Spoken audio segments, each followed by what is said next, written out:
Good evening, everyone. My name is Chris Cooper, known as the Channel Guy Trader, and I'm reporting to you live from Wall Street Trading satellite office down in sunny South Florida.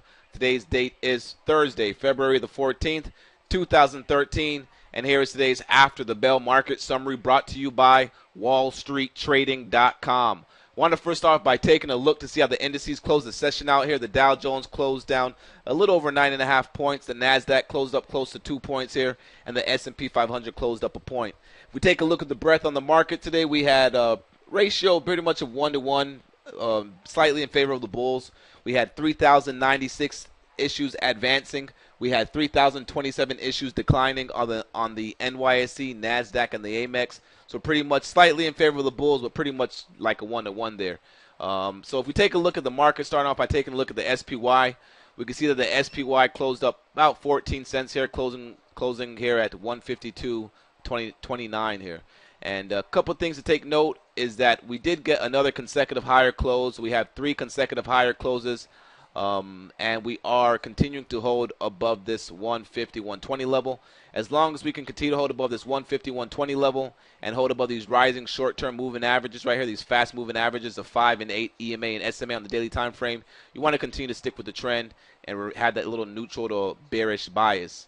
Neutral to bullish bias from the market. I mean, again, you do not have to be the first bear to raid the party. You want to wait for signals, and we don't have any signals at the moment. Only signals we have, and that's not even signals, the only thing that we have is the fact that we're pushing up into this resistance level around the 153 area, 152.89, 153 area on the SPY. But that does not mean that they can't blast us through that level on some type of big up day and just continue to squeeze these shorts out the market or continue to squeeze these people that are trying to pick a top. So SPY looks good. Keep an eye on this level from yesterday's highs around 152.63. Then you want to watch that 153 level. Keep an eye on today's lows and this area right here, 151.50 and this 151.21 level here. All right, let's take a look at the Qs. Still some constructive action in the Qs. Why is it constructive? It's constructive because we're still holding above the 67.38 level. All right, so we're seeing a little bit of a different characteristic. As you guys know, every time we break above this 67.38 level, they were fading it back down. For example, like right here intraday, right here overnight. Right here intraday, right here overnight, right here overnight, intraday. Then they gapped us up, and it's pretty surprising that we haven't broke below the 67.65 gap low. We're holding it, and we're holding above this key 67.38 level. So that shows you there's a little bid starting to come in the Qs. Therefore, we got to continue to watch these stocks that are in the Qs. See which ones are performing the best, which ones look good, and get ready possibly to get long those stocks if the Qs were to break above the 68.30 area. So we're doing some research on that. Got to go through the Qs list again tonight to see which of those stocks are setting up, if any, which I'm pretty sure there's some in there that are setting up. But in any case, Qs are looking all right. Keep an eye on those levels that I just gave you guys, and let's keep this thing moving. I want to start off by taking a look at the Russell Index to see how much this was up today. The Russell 2000 was up 0.35%, so this was the best performing index. This thing continues to trend higher, making new all-time highs. And of course, we don't watch a rut, but we don't track the Russell 2000 intraday. We track the IWM, and the IWM continues to grind higher here. And so far, again, as well, has 3 consecutive higher closes here. And this one looks to go above 92 if this trend continues. All right, so let's start off by taking a look now at the dollar futures chart to see what the dollar did today. The dollar was a little positive today. We're back above this key 80.25 level. We have to see if we're going to try to break above these 80.80s.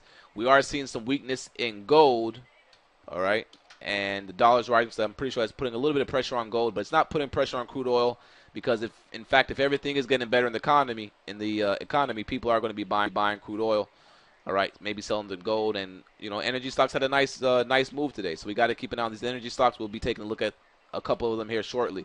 So anyway, the gold futures are at this key 1630 level, guys. I'm letting you guys know right now, if we break below 1630, we can see some nice selling in the gold market, and you can see at the same time we broke out to the down. We broke down out of this little wedge right here, and now we're against this key 1630 level. The bottom of the channel comes in around down here towards 1580. So this is a lot of potential to the short side on gold if sellers were ready to knock this down. So we're going to be keeping a close eye on that dollar and on this gold chart right here. Now, I know a lot of you guys watch the GLD, of course. So let's go and take a look at the GLD, see what the GLD did today. And the GLD was down 70 cents. And you can see the GLD's is equivalent. The 1630 level is equivalent to the 158 level here on the GLD. So the GLD breaking below 158, we can see some nice selling back down towards these 156, 154s probably. Keep an eye on the gold sector. We've been talking about the GDX, and if it gets above 160, then maybe look for it to go back inside this little range. We've been talking about the GDX showing some nice weakness. We talked about the fact that how it was not able to break and back test this 44 level, which is showing you that people are getting short in front of this offer right here of 44 because they don't think it's going up there. So we have another nice little held offer here on the daily chart around 43. People selling this 43 area.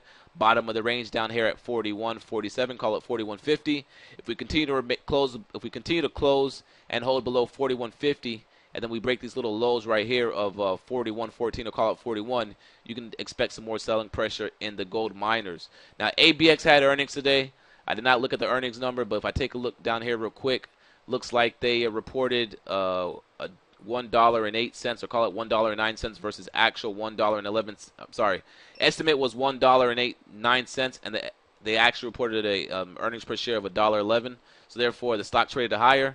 Still in a beaten down sector. You can see it was not able to hold any of those gains. Most likely somebody trying to get out probably on that little pop there.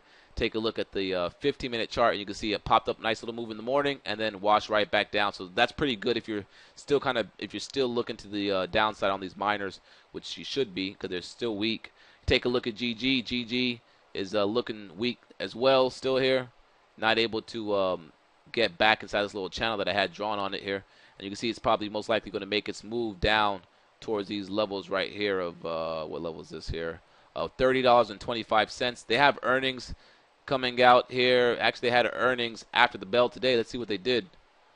All right, didn't even know that here. Let's see what GG did. Let me put the extended session here real quick. And looks like they beat. Earnings looks like, let's see here.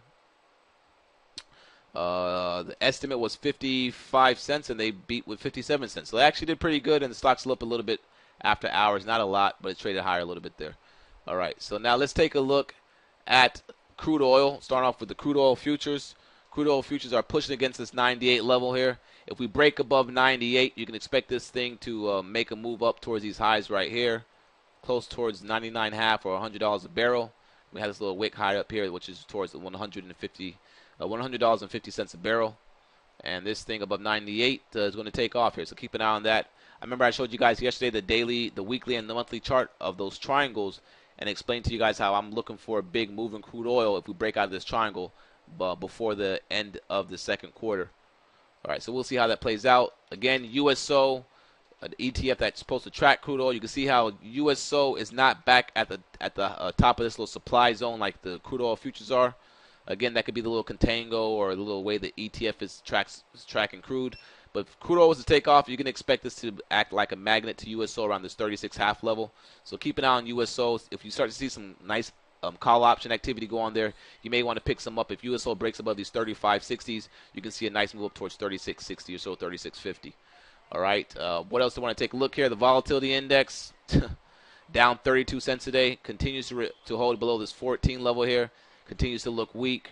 And there's just no fear in the market right now, guys. Everybody's just cruising along, sticking to the game plan, which is to buy the dips in this steady uptrend market that we have going on right now. That's working pretty well in your favor if you are sticking with the plan of buying the dips and looking for the strong stocks. I forgot to take a look at the euro, so let me take a quick look at the euro to see what the euro did. All right, the euro pretty much sold off today, but it had a bounce off the lows. And you can see this is tomorrow's candlestick right here. All right, so let's talk about some stocks. Apple was up today. Apple traded strong today. I haven't had a chance to look at it. All right, well, Apple was down 42 cents today. Pretty much a flat day. Pretty sure they're going to try to maybe keep it in this area. We have options expiration tomorrow. If you take a look at Amazon, Amazon had some little buying pressure today, but then they sold it off those highs there. Still looks pretty good. Again, we are holding above this 262 level here. We broke above it. Try to shake some people out below that level here. Little bull trap action for anybody who's trying to get short below 262. And as long as we can hold above 262, we're looking for this Amazon possibly to go back up towards 284. So keep an eye on Amazon. This could be one of the stupid stocks that they break out tomorrow, and those weekly options that people play on Friday for gambling because they're cheap, could do a nice explosive move. So we're watching the Amazon trade right here, as a lot of people are trapped short below 262 right now, and they can feel some pain. What else here? Baidu's just chopping around down there near the lows. It still has not been able to make a move up towards that gap. Still looking kind of weak there. If it was to break below yesterday's lows of 94.35, 94, call it, this could get some selling pressure. See some other stocks I'm looking at. The OIH had a nice move today. The oil drills are looking pretty nice. You have to take a look at the OIH. The OIH is about to break out here. Actually, it's about to break out here. Looking pretty good. I mean, Halliburton was a standout stock in that sector today. Believe it or not, I usually look at Halliburton every day, and today's the day that I did not look at it, and what do you know? It broke out. But we were able to make some money off of DO in our chat room because I called DO. I had an alert on DO over 75. You can see a gap down from the earnings. It's been holding up pretty well, and now we're going to be looking for this DO to go much higher. Of course, we're intraday traders. We do not hold any overnights. So the way we played it today was buying against this 75 level, which was the key level that it couldn't break out over.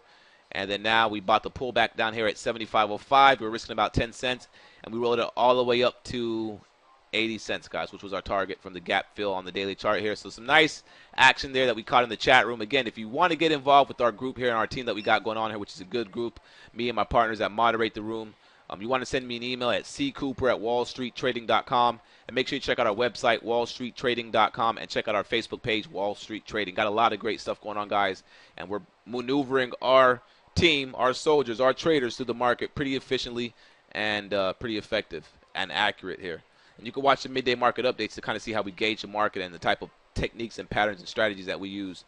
In any case, DO's looking pretty good. You can take a look at NE, another oil driller that looks pretty good. You can take a look at Rig, another standout oil driller. This thing's breaking out over the key, about to break out over the key resistance level. That's on the weekly time frame around 60. And this stock has been on a tier since it broke over this 50 half level. All right. What else here? So other things, SLB, these little strong energy companies, SLB looks pretty good. Broke above my little channel range right here. You can see it was trading between one of my little channels right here, and it broke out. So we're going to be watching SLB for some continuation action tomorrow. All right, you can take a look at GE. GE's looking pretty good. Had some nice buying pressure coming into in the last hour of the day there. Take a look at the 15-minute chart. Some nice volume, some nice buying pressure. And it has a breakout if it breaks out over this 2350 level. So this is on watch for tomorrow. A breakout over Thursday's highs could make a nice little move for a Friday session close there. Keep an eye on GE. The semiconductor stocks are looking pretty good. Cree continues to make highs, looking pretty good. ALTR. All right, ALTR, this one's, ever since it gapped down from the earnings, this one's holding its gap up and just trending higher. Looks pretty good there. QCOM lagging a bit. QCOM is a laggard, but it did come back to this 65 level here. All right, prior resistance broke out from the gap up on earnings, pulled back, now becomes support. So some people, if they, institutions or anybody, big investors, whoever, traders, whoever, doesn't matter who it is, but smart money could be buying against this level using today's low as a stop and look for this thing to hold this little bottom range right here at 65 and move back towards the top. You take a look at the 60-minute chart. 60-minute chart looks pretty good. You have this nice little big candlestick, sideways action right here. This is what we call a bull flag. These are one of the strategies that we use for a nice little buy on the open for a move higher. So keep QCOM on your radar. It's on our A-list for tomorrow for a nice reversal back to the top side, ladies and gentlemen. What else we got going on here? So I'll give you guys some good information here since we already talked about the market. NTAP had earnings. They gapped down, made a nice recovery. We're keeping an eye on NTAP. This is the data storage sector. If you're looking for a cheap stock in the data storage sector that looks actually pretty good, take a look at this STEC above 560. This one starting to pick up some volume in the tape. They have earnings coming out in 2 weeks here, and they're involved in the data storage sector. Looks pretty interesting. Make sure you keep an eye on that right there. A little cheap one for you guys that like to trade those cheap stocks, or those low price stocks, I should say. What else did I want to go over, you guys? Solars are still in play. FSLR. This one looks like it wants to break out. It's a breakout tomorrow over 35.65 or so. SPWR, this one missed this one as well. This one's been on a tear. All right, ever since it broke past this 914, a little inside day consolidation, then boom, out the races. Could have some more follow through tomorrow.